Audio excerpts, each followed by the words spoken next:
Welcome to Sneed's Farmhouse. My name is Judy Sneed, and I'm the owner of Sneed's Farmhouse. Sneed's Farmhouse was started in 2020 and has grown tremendously since then.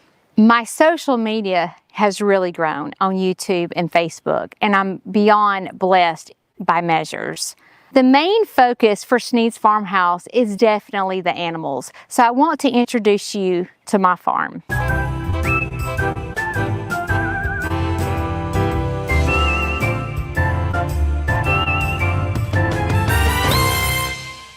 People ask me all the time when they come to Sneed's Farmhouse, how many chickens do you have? And you know what I tell them? I have this many. This is Luna. Luna and I share the same birth date. This is my pig, Freddie. Freddie was named after my dad. And naturally, if I'm gonna name a pig my dad, this is Shishi, which is my stepmom. I have a secret that I don't tell everyone. I live with a boyfriend and a husband all at the same time. Y'all meet my boyfriend. This is Taterbug. Taterbug was delivered by me. Hey guys. How are y'all? I played the wrong video. But oh well. Good morning. Good morning. Good morning.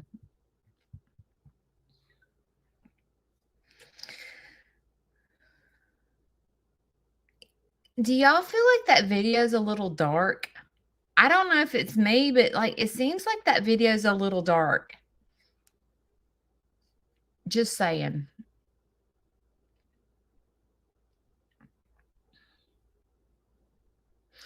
Okay, I'll just tell you. This is yeah, I thought it was too dark too. I might ask him. So just to let you know, this is how a creator's brain works. Okay. So I hired someone to do that video. Okay. I did. And I did because when new people come to my farm, they want to, or to my page, they want to know who my animals are and what's their names. And so I tagged it to the top of my page. And I posted the video at not my normal time on YouTube. I posted it like, I don't know, like a weird time. Therefore, my views are like a train wreck on that video. And I'm like, y'all, I spent so much money on that video. Please go watch it. Oh my gosh. But hopefully in the long run, it'll be worth it. But I think that I am going to message him and ask him if there's any way to lighten it a little bit, because it is a little dark. It is a little dark. Okay. Did y'all take your Celtic salt? Let me take my Celtic salt.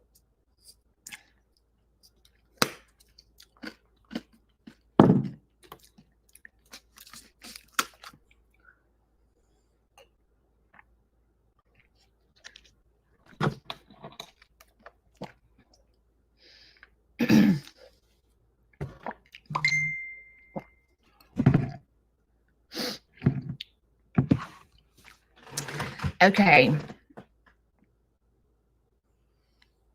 There's two things that I want to talk about. And one is a very hard subject for me. And I'm sitting here in the bed this morning going, what am I supposed to say? What am I supposed to say? What am I like? I'm like trying to pause. I'm trying to break it down going, how do I put what I'm trying to say in the right words? Because a lot of people, you know, watch my lives and they usually watch the replays because we're the only jacklegs up at 7 a.m. Okay. So I'm trying to, I have to be careful with my words because sometimes certain subjects that I talk about are triggers to people. And when there's a certain topic that's a trigger to someone, the last thing I want to do is to leave you hanging without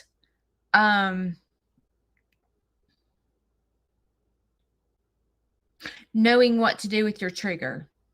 Like, I don't want to trigger you and then I get off my live and you're over here spinning out of control. That's why my lives are not one that you pop in and out of.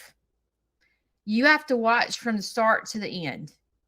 Because if I trigger you and you're like, oh, off, then you're going to be left with this trigger not knowing what to do with it. So this is a very touchy subject. Marcy, I think every single one of us need to be in counseling. Every single one of us, every single person on this earth needs counseling in their life because there's so much crap that we go through. I am not a professional. I'm not a professional. And I feel like I always refer you to a counselor, to a preacher, to someone that you can break things down with and to figure out why you do the things that you do. I talk to you guys about putting a list down of what you want to fix and then going to a counselor and checking them off. I talk about things that I go through and how I got to where I am today. That's what I talk about. Okay. So I think it was week before last. When I first started Sneed's Farmhouse, there was this young girl. She was 15 or 14, and her name is Haley.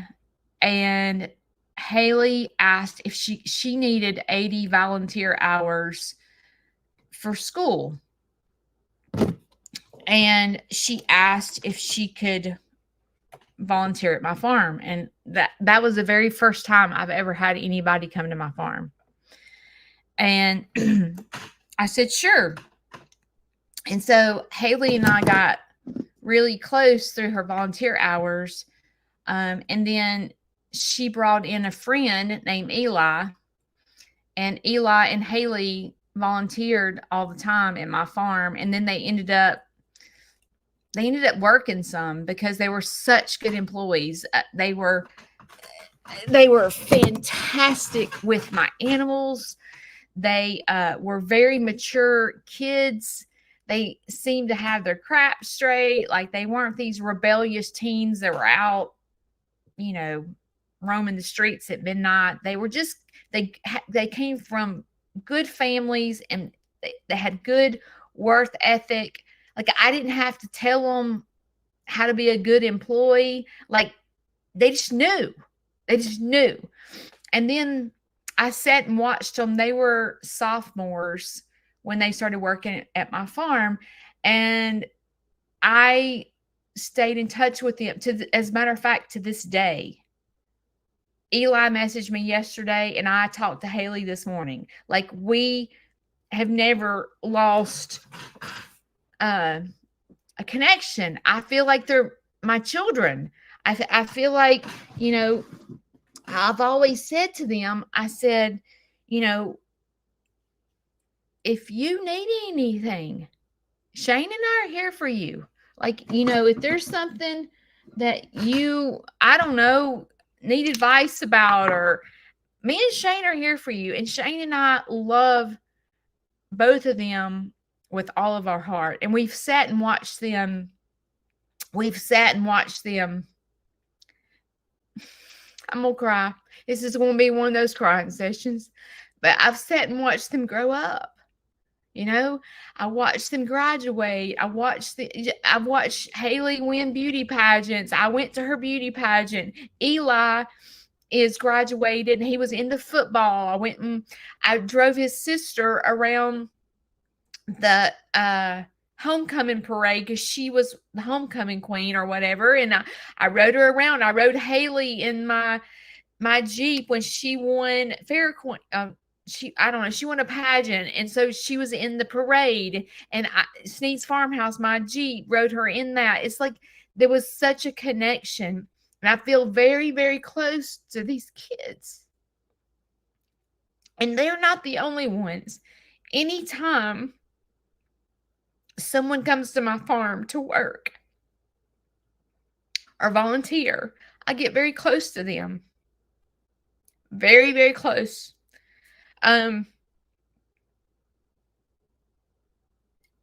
When they leave the farm and go get another job, it's almost like I feel a heartache. Like I want them to go move on. Sneed's Farmhouse is a dead end for a job, but I want them to move on, and I want them to be successful and go to school. And, so I have to kind of it's almost like a parent. I have to kind of push them out the door and go, okay, you've done your temporary job.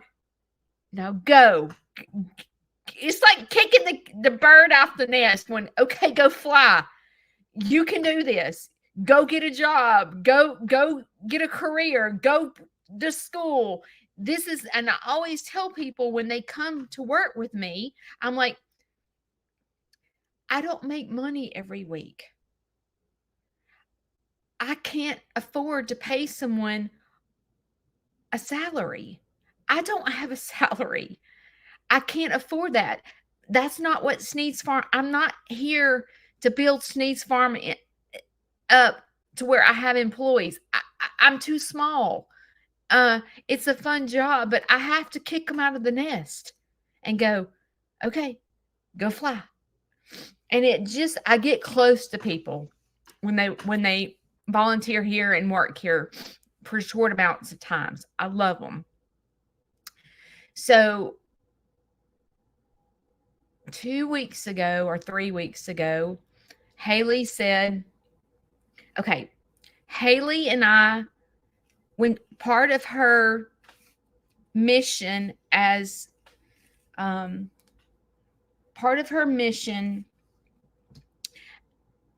winning the beauty pageant was to spread awareness about the stigmatism behind medication with mental health. She was really big on that. So she said, Judy, will you start a podcast with me? And I'm like, yes, I'll do whatever you need to do. So we started this little podcast called Noodle Brains. And it was basically us just chit-chatting, talking about our week, because I struggle with mental health, which you guys know. And also, Haley struggles with mental health. Haley and I do not fit the mold of someone that would struggle with depression. We don't. Haley and I are upbeat. We are, I guess you can say, a spotlight in our community. We're funny. Oh my gosh. We're funny. We don't fit the mold of depression or anxiety. We fit the mold. I mean, Haley is a straight A student. As a matter of fact, she graduated high school with a college degree. She's brilliant. She's as smart as a whip and cute, and like she's got all the package. And so 3 weeks ago, she called me and she said, first of all, let me say this. Me and Haley talked this morning, so she knows what we're talking about, what I'm talking about. So 3 weeks ago, she said, can I come to the farm and bring a friend? And I said, sure. And we were sitting in the education center, and she began to tell me that she attempted suicide and has been in the hospital.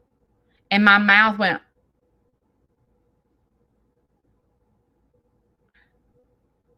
and I can't get it off my mind.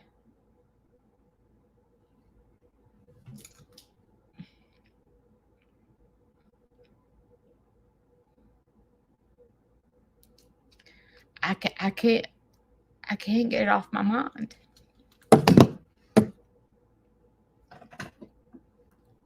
And I'm like, how did I miss that? How did I miss that? But she was fine. She was laughing, and she's on social media doing silly videos, and she's fine. Like, what the heck happened? And I thought, I want to talk about the seriousness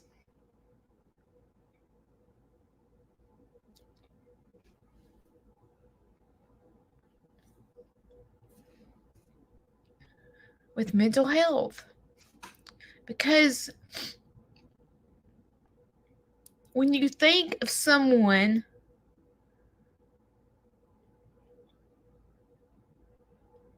that wants to take their life, you as a grandparent, a parent, an aunt, an uncle, in your head, you're like, like if your kid's depressed or whatever, you think in your head, it's not going to happen to me. Like, my kid's not going to do that. My grandkid's not going to do that. Even me as a friend, me and her did noodle brains a lot. Okay, once a week. And then it just came to a dead stop. I'm not thinking, she didn't call and say, hey, we're not filming today. It just kind of stopped. But I thought she had just started school. She just started a new job. And I thought she was consumed in work and school. And I thought maybe she just wanted to stop noodle brains, and I didn't reach out to her to say, hey, why aren't we recording? I just assumed she was just busy. And so in my head, I'm like, how did I miss that? But I see her post, and she's bubbly and cute as a bug, and she's fine. And I'm like, okay, she's fine. She just doesn't want to record noodle brains. But what I'm getting out, I'm going to let her tomorrow morning at 7 a.m. Haley and I are going to go live to spread awareness about the signs of suicide. It is a hard subject to talk about. But, Aunt Judy doesn't talk about easy things. Because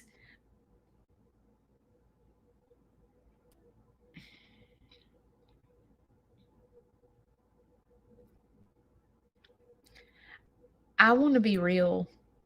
I want my page to be about constantly giving back.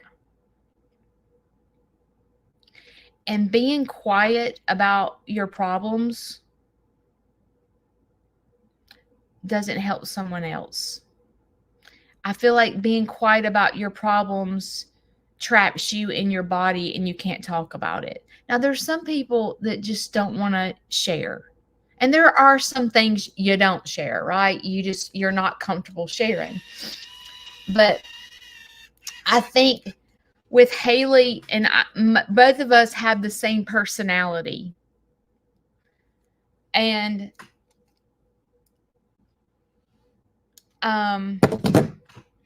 where I'm older and can break things down, keep in mind, she's still young. She's still young. So we will be going live in the morning at 7 a.m. to talk about hard things and how you as a parent, as a grandparent, can learn the signs of depression and anxiety and can see where that that heads. And I'm going to tell you, When it comes to depression and anxiety for someone that has a chemical imbalance, don't try to play counselor. Sitting them down, talking to them, it's way deeper than that. You can't fix it. They need professional help. But tomorrow's going to be a hard topic. Now, Haley, when Haley talks, she's upbeat. She doesn't really talk. She's young. Okay. So the way she talks is a little bit different from the way I talk, but sometimes I'm silly and I'm funny, but I'm hurting inside. And it reminds me of Robin Williams, the actor. Funniest man ever. Mrs. Doubtfire, like funniest movie ever. And that man was hurting so bad inside. But no one could see it because he was this funny guy. And you might as well say he had his crap straight. He had a good career. He had everything going for him. And no one saw it coming. So if y'all want to join us live in the morning at 7 a.m., Haley and I will be talking. Okay. I'm going to switch the subject.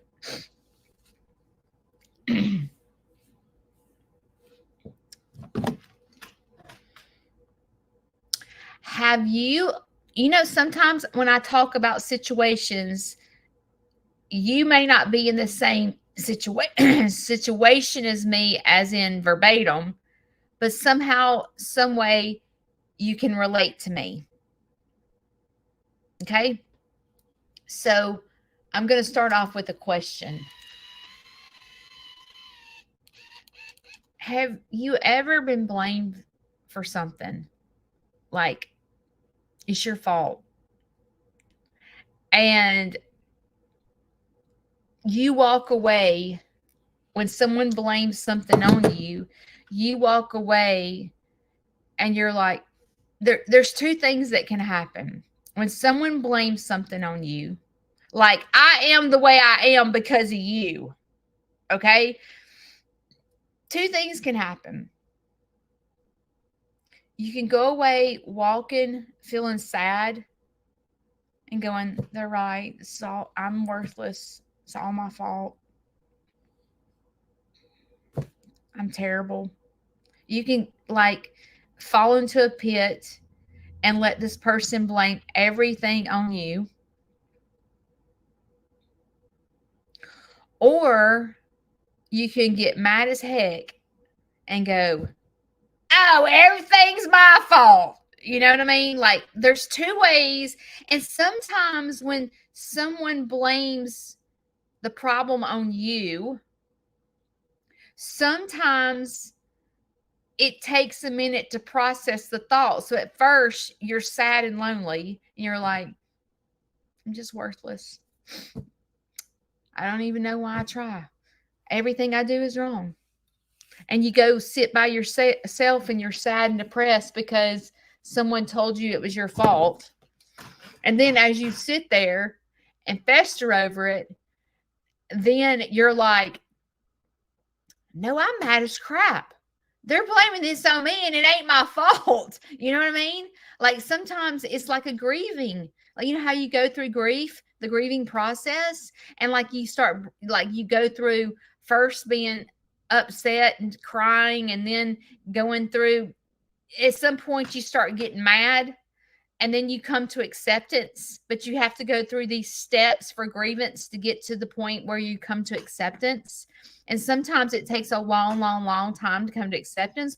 Well, when someone sits and blames things on you, it can knock you into a serious depression. It can. And I'm going to tell you what I'm talking about. So,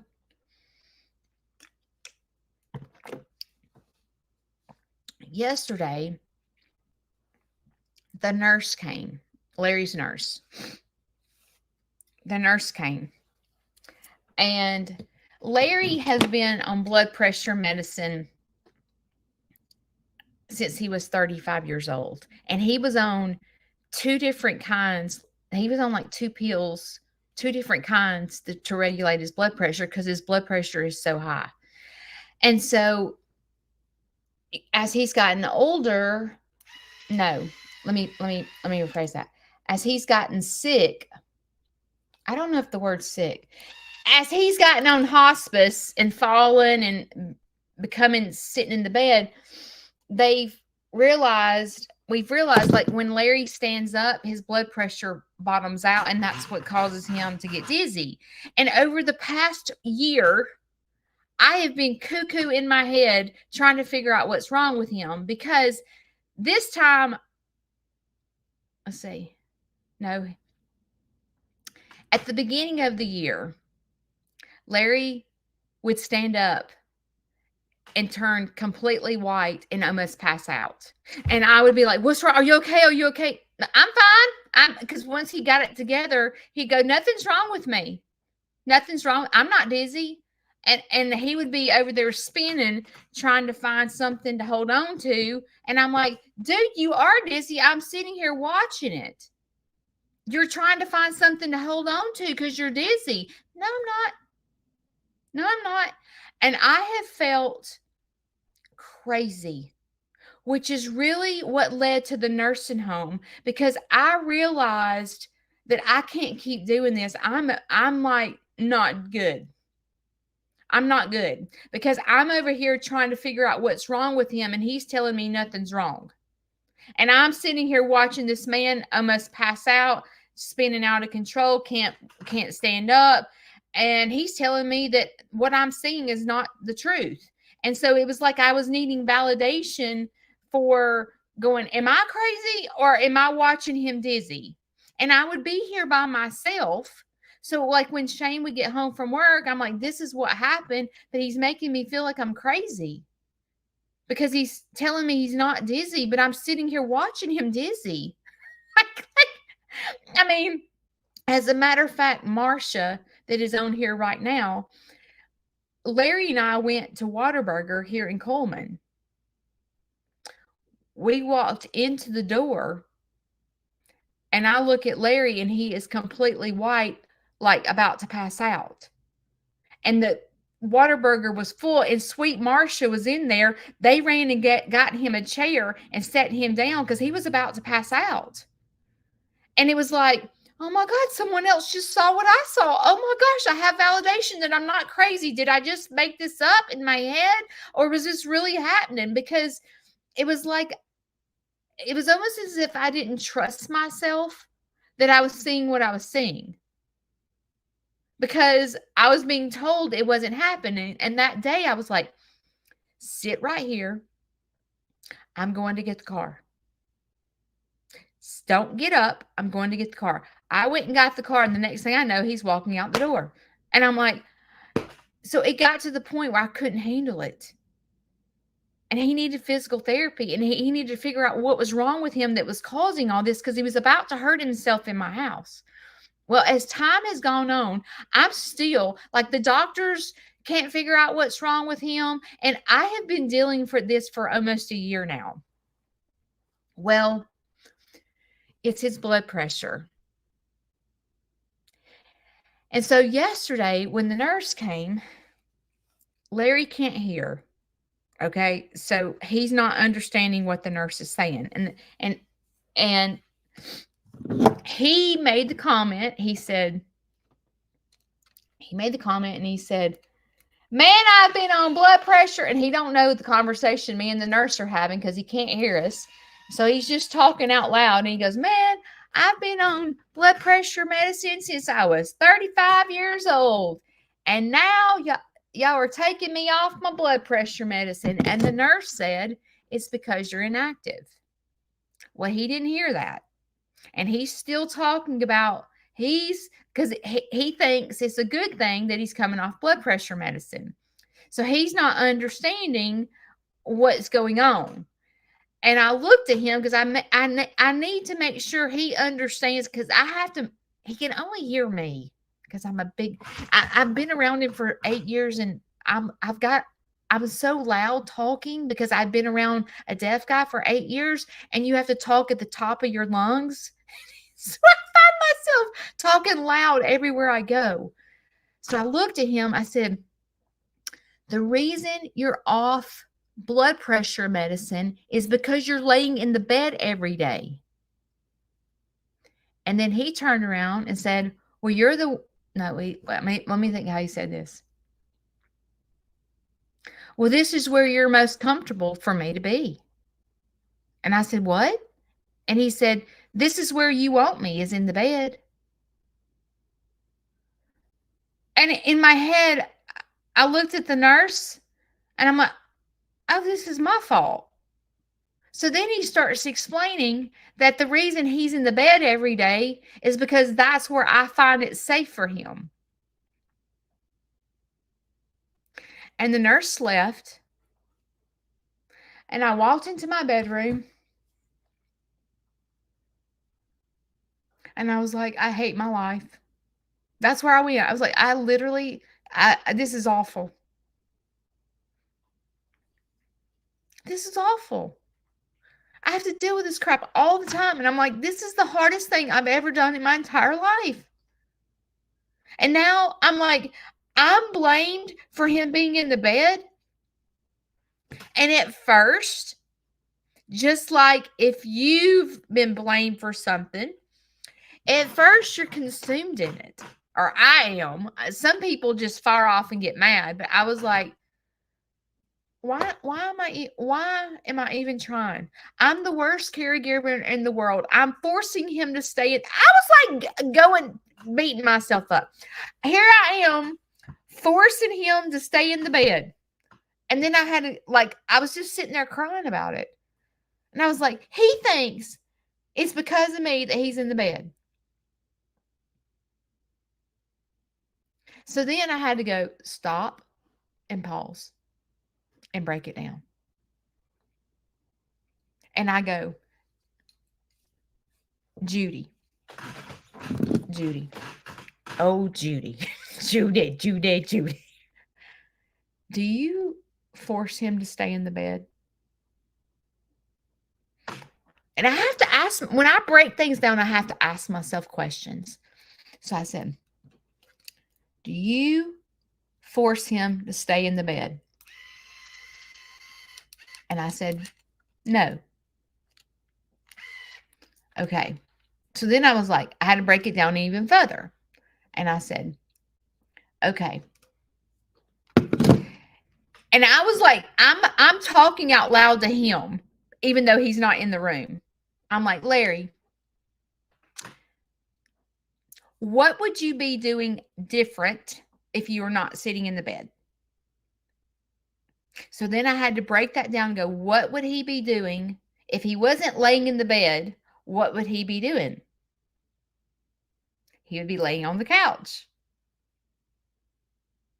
So then I was like, okay, so what is the difference in laying in the bed and laying on the couch? In my brain, there's no difference at all because you're still inactive. You went from laying in the bed to laying on the couch. So then I had to break it down even further and go, okay, is this your fault, Judy? Are you causing him to be inactive and stay in the bed? No. Okay, what is going on in his brain that's causing him to blame this on me? Well, in his brain,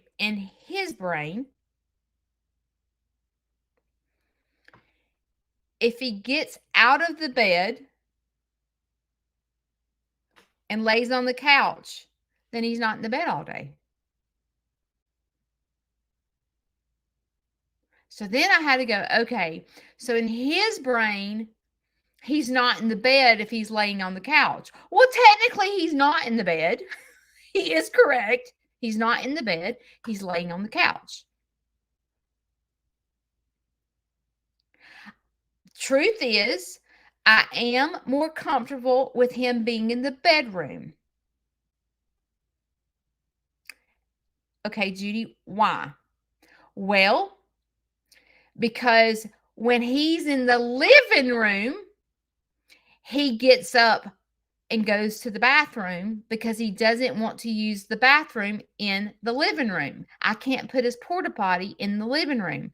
So therefore, if I am trying to do a tour or I'm trying to take care of animals, his joker self gets up and walks to the bathroom, which causes him to fall and run into the wall and all the above. So I am more comfortable with him in the bedroom because I don't know why, but when he's in his bedroom, he goes to the porta potty. He didn't try to go to the bathroom. But when he's in the living room, because if you think for just a minute, no one in their right mind is comfortable using the bathroom in the living room. You're not private. Where in the bedroom, you're private. So you don't mind using the porta potty. But when you're sitting on the pot in the middle of the living room, you're scared someone's going to walk in. So he doesn't want to do that. So he tries to get up and go to the bathroom. So yes, I am more comfortable with him in the bedroom. But is this my fault? Am I forcing him to be in the bedroom? So I had to break it down even more because I started, when he told me this was my fault, I took ownership on it and was in the dumps. So then I'm like, let's break down the past 8 years. I had to break it down and go, okay, what has he done the past 8 years that he has lived with you? And the answer is sit on the couch or lay on the couch. He don't even sit down. He lays down on the couch, lays in the bed, or sits in the chair outside. That's basically his routine. And in his mind, he's active because he got up out of the bed and walked to the couch. So in his brain, he's active because I went from the bedroom to the couch. I had to really break this down because when he said that to me, I was about ready to just go, somebody else is going to have to do this. I can't do it. I literally cannot do this anymore. I don't know what to do. But I can't do it. If this is my fault and I'm keeping him in the bedroom, well, that's no way to live. I can't do this. Maybe I'm not the one for this job because I keep telling y'all I'm not. I'm going to be honest with y'all, and this may, I don't know, may make somebody mad, but I have to be honest. I have a little bit. I have a lot of resentment that I need to deal with. And I am dealing with it in counseling, but I have a lot of resentment with Larry. And it's not because he's in the shape he's in per se. Well, let me break it down. I resent him. And I resent my father for smoking. Y'all know I'm a jacked up fool when it comes to smoking. I am. Because I lost my dad from it. I lost my grandfather from it. I'm losing Larry from it. So it's a sensitive subject for me that I need to get over. I resent him for smoking because I'm like, you're on oxygen because of you, because of the choices you made in life. And he fought me and fought me and fought me, not wanting to wear oxygen. Like it's been a nightmare. So I had a little bit of I have a lot of resentment when it comes to that, because he was thinking that it was my fault. I was forcing him to do something that he didn't want to do, and I was forcing him to wear oxygen. Yes, he's correct. I was forcing him to wear oxygen because his oxygen was in the 60s and 70s. Okay. Okay. But he was blaming it on me. I was forcing him to do something that he didn't want to do. Dude, your oxygen's 60. No, I'm fine. I can breathe. But see, what was happening is he was sitting on the couch all the time because he couldn't exert energy because he couldn't breathe. But in his brain, he couldn't see that. So I have resentment for that. I have resentment that he let himself go. I do. And it's my mother was a severe diabetic. That joker would be up in the middle of the night eating chocolate covered cherries in the kitchen, hiding. My mom would go get sweets and hide in the closet and eat them. Like, it was ridiculous. Like, she was out of control with her eating. And she would get to the point where she would go, this insulin ain't working, so I'm just going to quit paying for it. And she just cold turkey stopped taking her insulin. She had, her blood sugar was 600. Okay. like it's not good. My mom lost her eyesight. Okay. So like, I have a lot of PTSD, and I feel resentful to Larry because he won't, you can't get him to drink water. You can't, like, he won't eat right. Like I'm like, dude, you've got to exercise. You can't sit on the couch all day. You got to get your butt up, put your oxygen on, and start walking. You've got to be active or you're going to go downhill. And he wouldn't listen to me. And I have some resentment because I'm like, you're in the shape you're in because you have made bad choices in your life. You won't listen to me.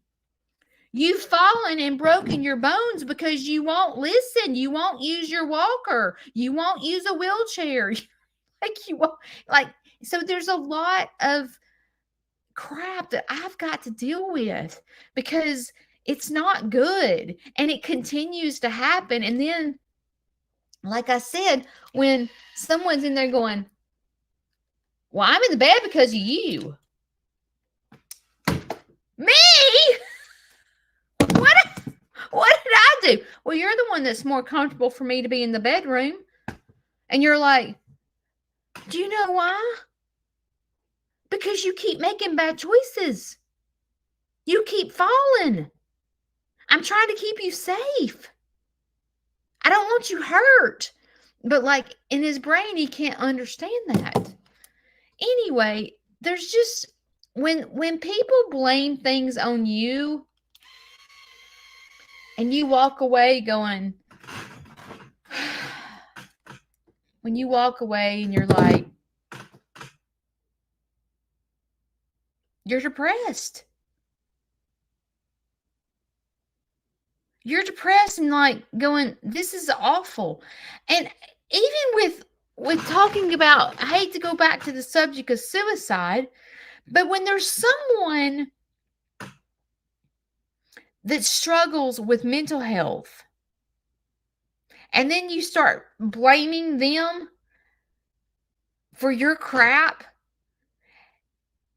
someone that already has anxiety and depression and it's hard anyway, and then they start blaming crap on you, you really spiral out of control. And, I was talking to Haley, and at some point in our life, we've all thought we were better off dead. I mean, come on, we have. At some point in our lives, we're like, I just can't deal with this anymore. Like your boyfriend broke up with you, your wife broke up with you, you lost your kids. I don't know. And you just feel like I have no purpose in life. I'm here to tell you that you do have a purpose in life. You do. But I'm going to tell you right now that when you get to the point where you feel like everything's your fault, or you're lonely, or you feel like, that you have no purpose in life, and you've got to be bigger than that. We all are here for a reason. You've got to break it down. You've got to dig. You've got to dig. Because if you don't dig to figure out why you're thinking the things that you do, or why somebody else is thinking the things that they do, you're going to be in left field and think that life's not worth it anymore.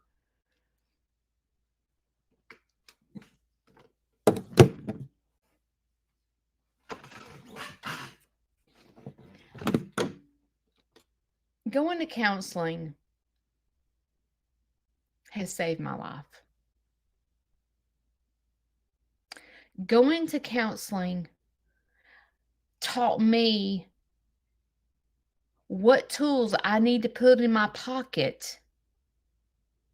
And it taught me what tools to bring out of my pocket to deal with life, to deal with bull crap, to deal with, people that blame things on you, to deal with someone dying that lives in your house. Like, this depressing. It's depressing that, someone doesn't get out of the bed and is completely okay with that. Like, it's hard. Because you want to go in there and just spank them and go, get up, go to physical therapy, get stronger. Life is not like this. Life is not over. I don't even know. I think he's 75. Life's not over at 75. To me, life's just beginning. Like, my age, you're more mature. You can see things a lot clearer when you're older. Our younger generation needs us. Haley needs me. Haley needs you. You people that are older, we are wiser. We've been there, done that, have the badge for it. We get it. These younger people don't get it. They hadn't been there. They hadn't been through having kids and juggling a job and trying to pay your finances and, the death of your mom and dad and all the things that we go through. The older, we've been through it. Chances are, if you're my age or older, you've been through taking care of your parents, being a caregiver, making hard decisions about putting your parents in a nursing home, all the crap that comes behind it. You've been there, done that. So you get me. But the younger population that is in depression and anxiety, they don't have the tools in their pocket. They don't know what to do with it. I didn't. When I was in high school,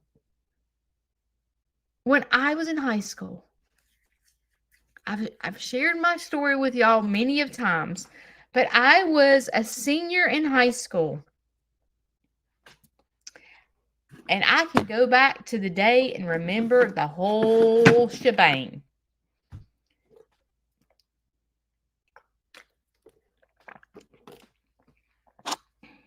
My junior year, the love of my life, my forever husband, the man I gave myself to was going to be my husband.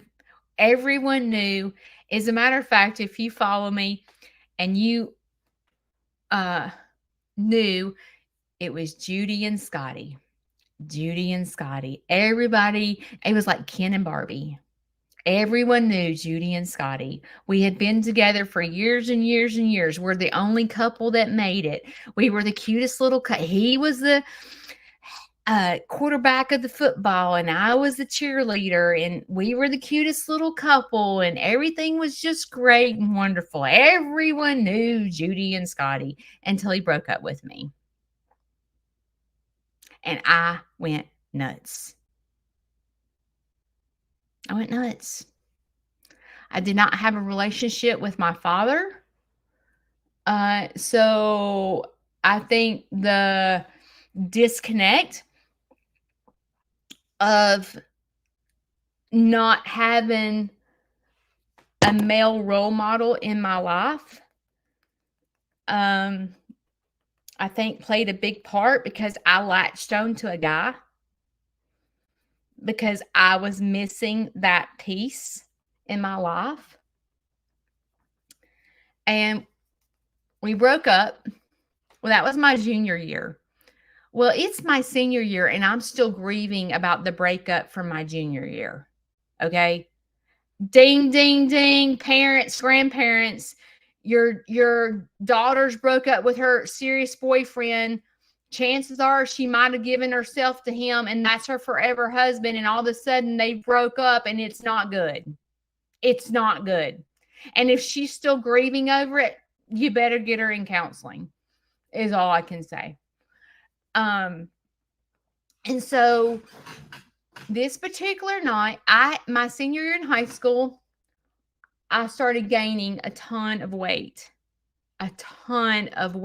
because I began to replace the hurt inside my heart with food. Food was comfort to me. So I began to gain a ton of weight my senior year in high school. A ton.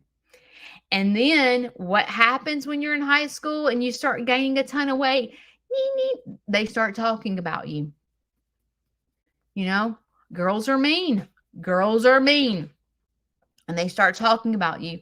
Well, this particular night, I went out with a friend of mine that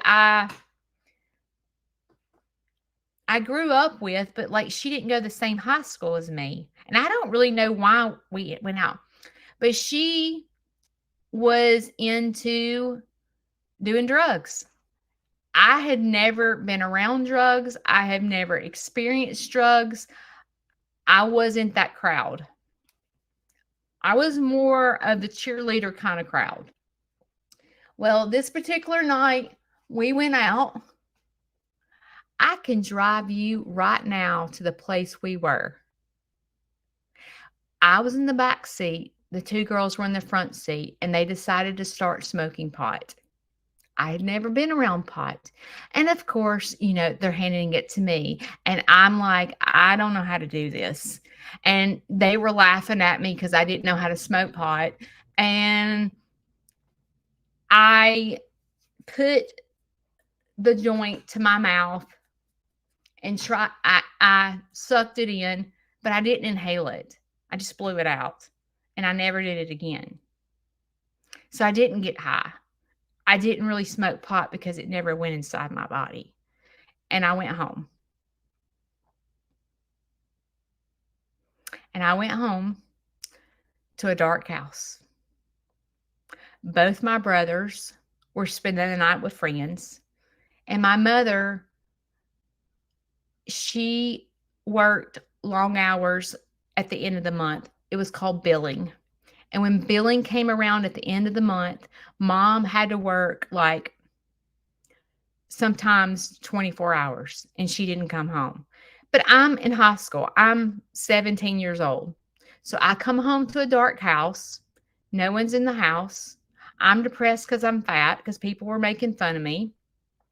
I've now got out of my comfort zone and considered myself smoking pot. So I am depressed as crap. I'm in this dark house alone, scared to death of the booger man. And I hated everything about my life. And I'm a senior in high school and don't know any better, right? Okay, well, when you're in the point where you're like, hate my life. Because when your boyfriend breaks up with you, that you've dated for years and years and years, there's a disconnect. And so no one's paying attention to the hurt that I'm feeling. As a matter of fact, I'm made fun of by my family. You need to get over Scotty. You need to get over it. Judy, it's been a year and a half. Get over it. I couldn't get over it. And the fact that I had gained so much weight made it even worse, because now I'm a fat cheerleader or fat dancer and I can't fit in my uniforms. Yeah, I went to competition and couldn't fit in my uniform. That was fun. And so I went home and I wrote a letter to my mother. As a matter of fact, I think I know where that letter is. My mom kept the letter. But my mom got home from work. I don't know, it was 2 or 3 o'clock in the morning. And from what she told me is when she came in the door, I left the letter on her bed and told her that I was fat and I was depressed. No one liked me and I'm done with life. And my mom got home. She read the letter and she called the pediatrician immediately. And the pediatrician said, "Have you checked on Judy?" And she said, "No." He said, "You need to go check on Judy." All I remember is she came in the room. Of course, I remember her waking me up going, "Judy, what have you done? What have you done?" And I'm out of it. My mom had gone to Sam's and bought extra strength Tylenol, and the bottle was like this big. I don't know how many pills were in there. Let's just say 5,000. I took the whole bottle. Yeah. So all I could do, and I hid the bottle behind my stuffed animal. So my mom came in there and she said, "Judy, what have you done waking me up?" I just pointed to the bottle. So mom got me up, took me to the ER. Next thing I know, there are all these people around me and I have tubes down my throat. So the next 2 days, I want to spread awareness about the signs of suicide. And I can't speak for everybody why people do that. But I'm sure at some point in your life, you've been so down that you thought you were better off not living on this earth, but maybe you never went through with that.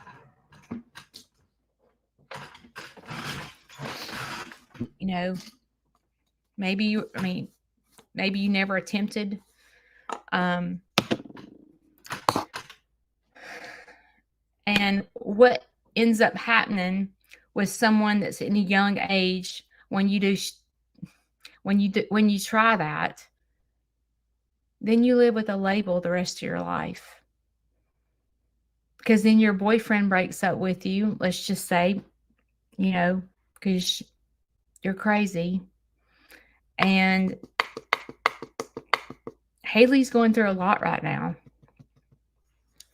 And I went through a lot because I was locked up in a facility, and I can remember having family meetings. And I can remember all I kept saying was I was fat because I didn't know how to say what was wrong with me. When you're a young girl or boy, you don't know how to say what hurts inside, because when people are sitting making fun of you going, "Dude, get over Scotty, get over him. My gosh, it was like a year and a half ago, Judy, get over it." Like, you feel kind of dumb saying, "I'm not over it." I'm not over it.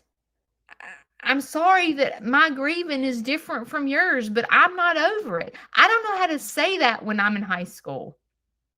All I can say is I don't feel good and I'm I'm fat. That's all I could say because I don't know how to articulate what is going on in my brain because I don't know what's going on in my brain. So you have to learn the signs of my stomach hurts. If your kid's stomach hurts all the time,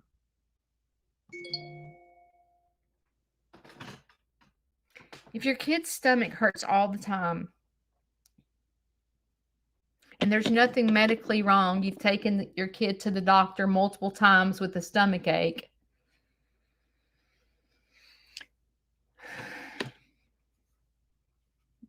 I remember my stomach hurting too.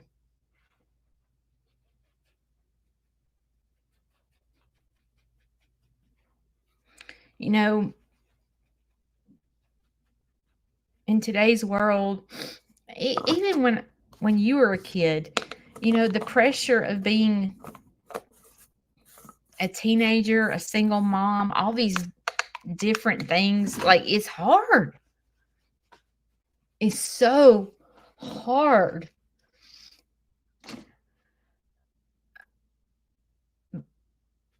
The advice that I can give is when you get so depressed, you know, this is your fault. This is your fault. You know, or you got to stop and pause and go, okay, is this my fault? Is it? Is this my fault? Okay, well, let's just break this down. Yes, I do feel more comfortable with him in the bedroom. Why? Why do you feel more comfortable with him in the bedroom? Because that son of a gun gets up and he's falling. But in his brain, he ain't falling.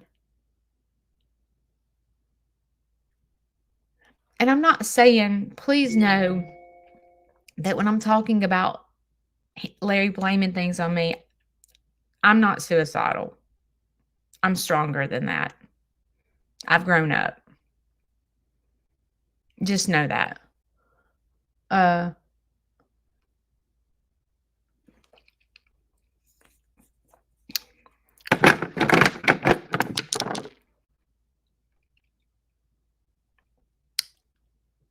when you break things down and you're able to go, okay,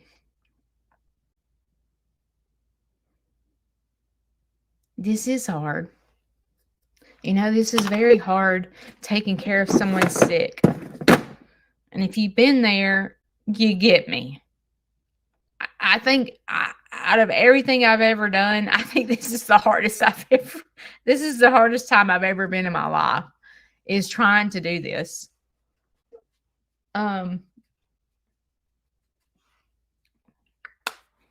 Because unfortunately, Larry depends on me for everything. You know, I've hired caregivers over the past month, and he gets mad. And the caregivers are trying to talk to him and have a conversation, and he don't like it. He wants me to come in the room, and he wants me to talk to him, and he wants me to take him places, and he wants me to be the one that brings in the food, not the caregiver. He wants Judy to do it because he's more comfortable with me. But he doesn't have the mind to break it down and go, okay, why am I not liking these caregivers? I haven't liked the past 3 caregivers. So is the common denominator me? Like, is it me? You know? Why am I wanting just Judy to be the one that comes in here? Like, what's wrong with me? But he don't know how to do that. And young people, a lot of them don't know how to break it down. They don't. You may not know how to break it down. And not that I can, I'm not a counselor, so I can't help you break it down per se. I mean, I can tell you what I do, but everybody's built differently. But if you're always the person that's the victim, everything happens to you. This person did this to me. This person did that to me. You're always the victim. Always the victim. You need to break it down and figure out how to fix you and figure out what is going on in your brain. It doesn't mean that you're wrong, but if you're always the victim, something's wrong. And I'll tell you, I've said recently, ain't nobody else working at my farm. No. If Shane and I cannot do it, ain't nobody else coming to this farm because it is too painful for me. I can't handle it. I cannot handle it. I cannot.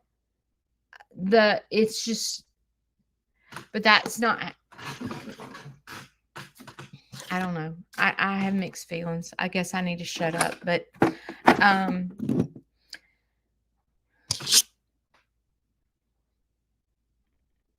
every person that has worked on my farm,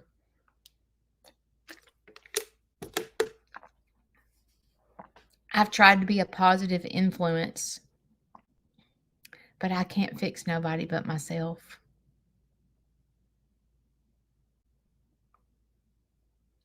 And sometimes,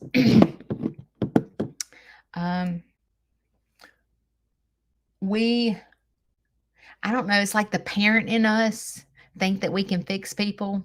It's the mom. I think it's the mom thing. I don't think dads do that. But moms, we think we can put a Band-Aid on it and we can fix it. We do. Every one of us. Oh, baby, come here. I'll fix that boo-boo for you. We do. It's our nature is to comfort and fix things. But like, I can't fix Haley. I can't. I love her, but Haley is smart. Haley is a smart little cookie. She goes to counseling. She takes her medicine. It's just sometimes I think when you're in situations, you forget what tools you have in your pocket because you're just like covered up in this is just too much. This is just too much. I'm trying to work. I'm trying to go to school. I got a relationship. Mom's driving me crazy. Dad's driving me crazy. My sister and brother are driving me crazy. I can't do it anymore.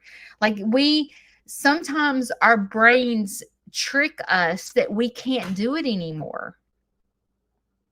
But I'm here to tell you that you can.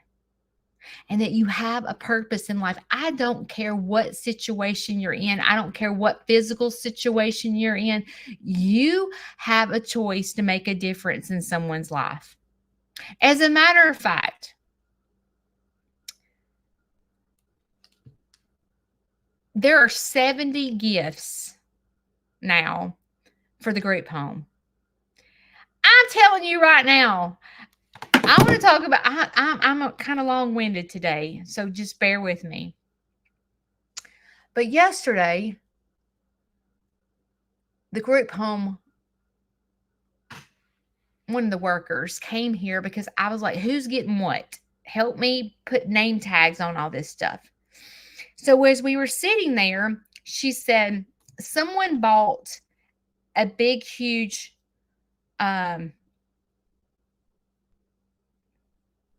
let me check.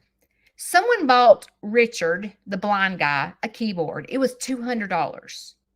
Okay. So she's putting name tags. Richard gets the keyboard. Sabrina gets the DVD player. Savannah gets the gloves. And I'm like, oh, no, no, wait. I'm not about to do that. And she was like, what? I said, Savannah gets a 99-cent pair of gloves and Richard gets a $200 keyboard. Like, somebody's going to get their feelings hurt and this is not going to work. Like, what do I need to do? What do I need to go buy to give Savannah more gifts? She was like, Judy. I said, what? She goes, it doesn't work like that. I'm not understanding. Okay. I mean, are you with me? If someone's getting a pair of little mittens and someone's getting a $200 keyboard, someone's going to have their feelings hurt, right? I said, I can't do this. I don't know what to do. I don't know what to do. I need to buy $200 worth of stuff for Savannah because Richard got $200 worth. Judy, it doesn't work like that. I'm not understanding, just like you may not understand. And she said, Judy, wait till you see these people open their gifts. What do you mean? They're going to get their feelings hurt. She said, their brains don't work like that. I'm like, what do you mean? And she said, if you wrapped up a 99-cent candy bar and gave it to them, they're ripped up, excited. And they're not looking at their gift going, well, my candy bar only cost $1 and Richard has a $200 keyboard. They don't do that, Judy. We do that. And I'm like, what? Are you kidding me? Wait a minute. She said, no one does that. She said, when they open their gifts, and there's a 99-cent coloring book, wait till you see the look on their face. They're not looking to see what everybody else got because their gifts are more expensive or better off. They're happy with their coloring book. And I'm like, you've got to be kidding me. She said, Judy, I've worked here for years and years and years. And they don't do that.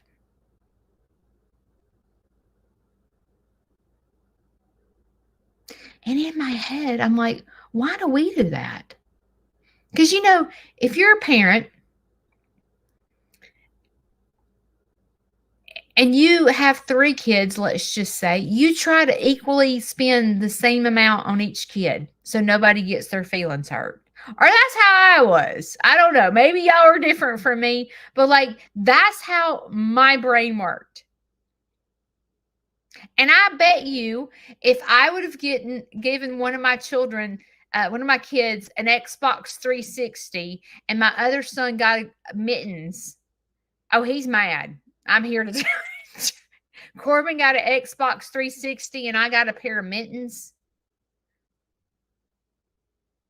Oh, my kids would have been livid. So I'm going to tell you, on December the 14th, when the group home opens these gifts, I think it's going to be a learning lesson for every single one of us on giving and receiving.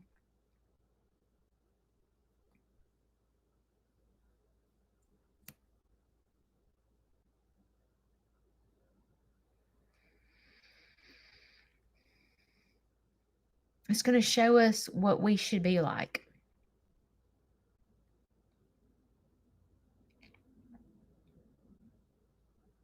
Amazing. Amazing. I've talked about some hard things today, and I've been a little long-winded.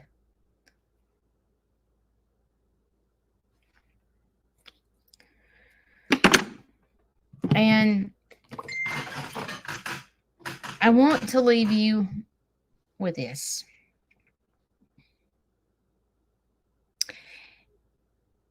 If you're sitting there, I don't know, maybe you just went through a divorce, maybe you lost your job,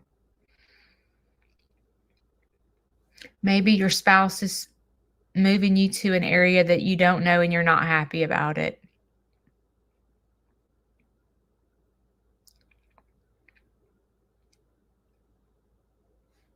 Um,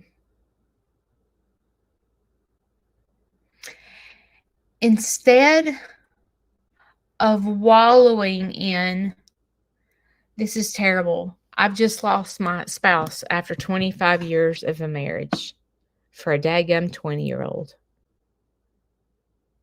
How am I going to do this by myself? Or I just lost my job. How am I going to pay my bills? I don't know what you're going through. But in my head,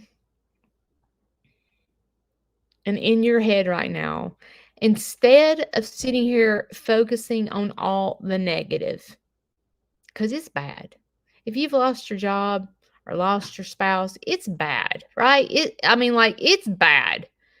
It sucks. And sometimes you think your life would be better off gone.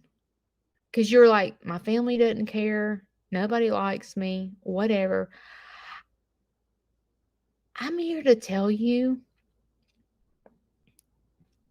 that instead of focusing on the heart and the heartache, and this is my fault, and all those things, dig deeper.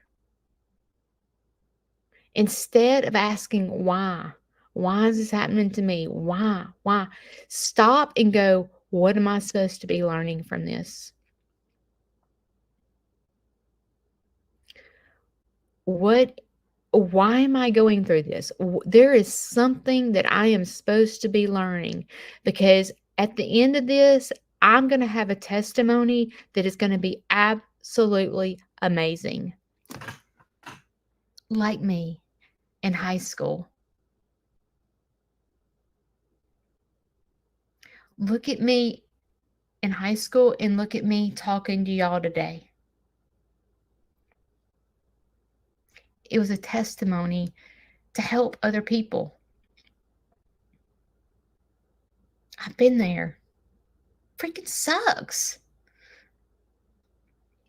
But there is a life after all the crap. And it doesn't mean you're not going to get hit with more crap.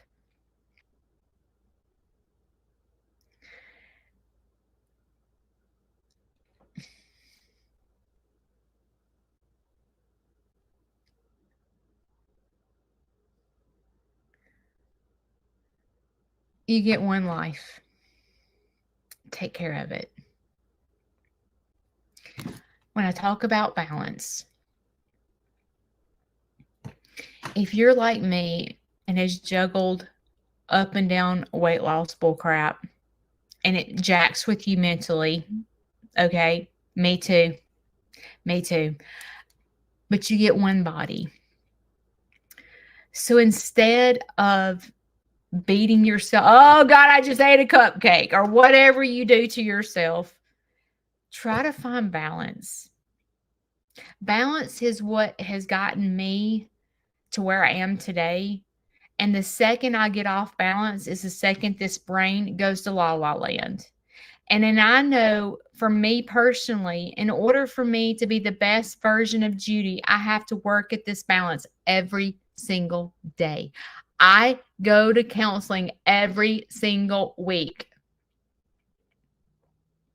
I have to start over every single day. And sometimes that can feel exhausting. It can. It's exhausting. Oh my God, I got to go to counseling and pay a $40 copay for the rest of my life because I'm crazy. Yes, we all are. We all are. But yes, the $40 is worth it. Go fix you. but don't give up. I need you. The backup dancers need you. And believe it or not, you need you because you're going to be on a mission. You're not on a mission to change the world because you're not powerful enough to change the world. But you can be on a mission to change yourself. And that's what's powerful, is being a light in the middle of darkness. To go, okay, this sucks. This absolutely sucks. I don't know how to say but my stomach hurts and I'm overweight. No, it's a lot deeper than that, honey. I'm here to tell you, it's a lot deeper than being overweight and your stomach hurting. It goes way, way back. And the only way you can get to where you're going is to go deal with your past, because there's so much PTSD and there's so much bull crap, the way all the crap you've went through that makes you where you are today. But see, you have the power to change every bit of that. You have the power to change this mindset to make your go, you know what? Instead of me sitting here looking at myself thinking that I look terrible or I'm fat or whatever, I have the power to change that. I have the power to make good decisions that go in my mouth.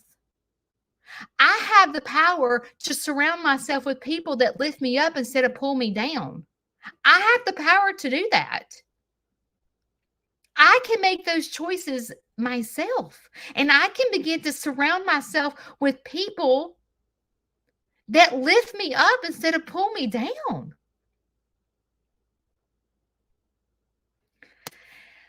Girl, listen, we could be here in church for another hour. I could go to preaching and preaching and preaching, but I got to go because I know I'm wearing y'all out. I will be live with Haley tomorrow. I will, at 7:00 in the morning. And I hope that I said something today that makes you keep going. I'm glad that I did. Don't give up. Pick up the phone and start your journey of wellness. Start your journey of being the best version of yourself, because it is amazing what happens when you are. You have choices in life. You can sit it out or you can dance. And today, I hope you dance. I will see y'all in the morning. Love you. Bye.